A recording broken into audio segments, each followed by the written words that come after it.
साहेब काय बघालाय? काय नाही रे, आले रंकाळा महोत्सव आम्ही करत होतो 2002-5ला. ही सगळी मी त्यावेळा बोर्ड आम्ही केलते. ही आमची पार्टी केलेली त्यावेळा सुंतरी पदपद उद्यान केलते.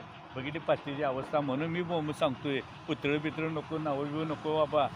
हाय तोपर्यंत मागणं कोण त्याच्या विचारत नाही, पाहिजे ती घाण बिन आणून टाकतात. काय बिलं आता बघितलं ना वय काय परिस्थिती आहे ही. आणि सगळ्यात तुला सांगतो, मेंटेनन्सकडनं महापालिका गायला आलेल्या आहे. ज्यावेळा एखादा प्रोजेक्ट महापालिका करते त्यावेळेला मेंटेनन्सचा पहिला विचार करून मग प्रोजेक्टमध्ये हात घालायला पाहिजे. नाही तर उगाच वायपळ मिळतात पैसे म्हणून, टक्केवारी मिळते म्हणून काय पण करण्यात काय अर्थ नाही ना. आज आता ही बिलं लावल्यात की नाही, लाईट बिल, याचा मेंटेनन्स पण बघायला पाहिजे का नको सांग. आज KMT पण काय आलं आता वर्कशॉपला.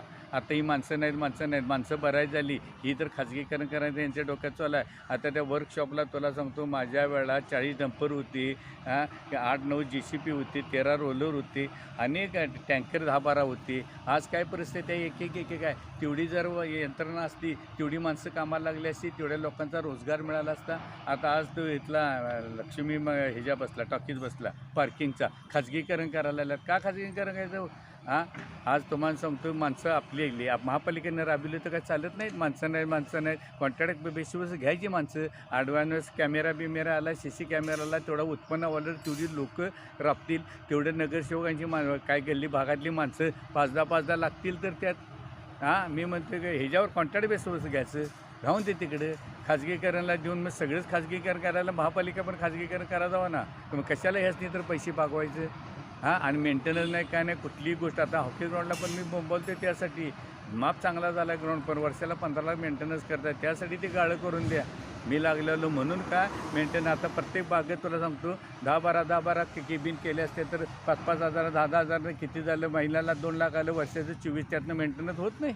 असं महापालिकेने ज्यावेळेला एखादा प्रोजेक्ट करतो तो मेंटेनन्सचा पण विचार. आता रक्कड बोंबला किती बाहेरच्या गाड्या बिड्या आहेत, कोण पाहिजे ते पैसे मिळवायला आले, तेच महापालिकेने हक्काने गाळं करून तिथे बसवलं आणि त्यातनं मेंटेनन्स झाला तर चालत नाही काय तुम्हाला सांग.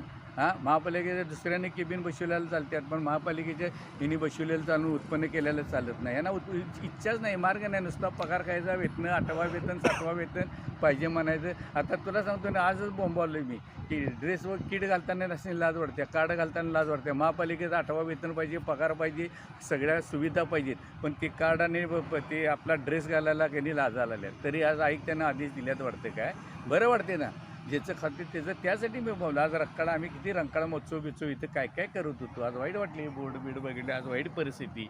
म्हणून काय करून उपयोग नाही. रातगाई बादगाई अशी कामं असती तर काय नाही, हेच फॉरेनला असतं तर ऐतिहासिक ठेवलं असतं. नाव काढलं, शाहू महाराजांनी काय काय केलं ते सगळीकडे घालवली आणि नुसती नावं घ्यायची आणि बोंबलाय झालं.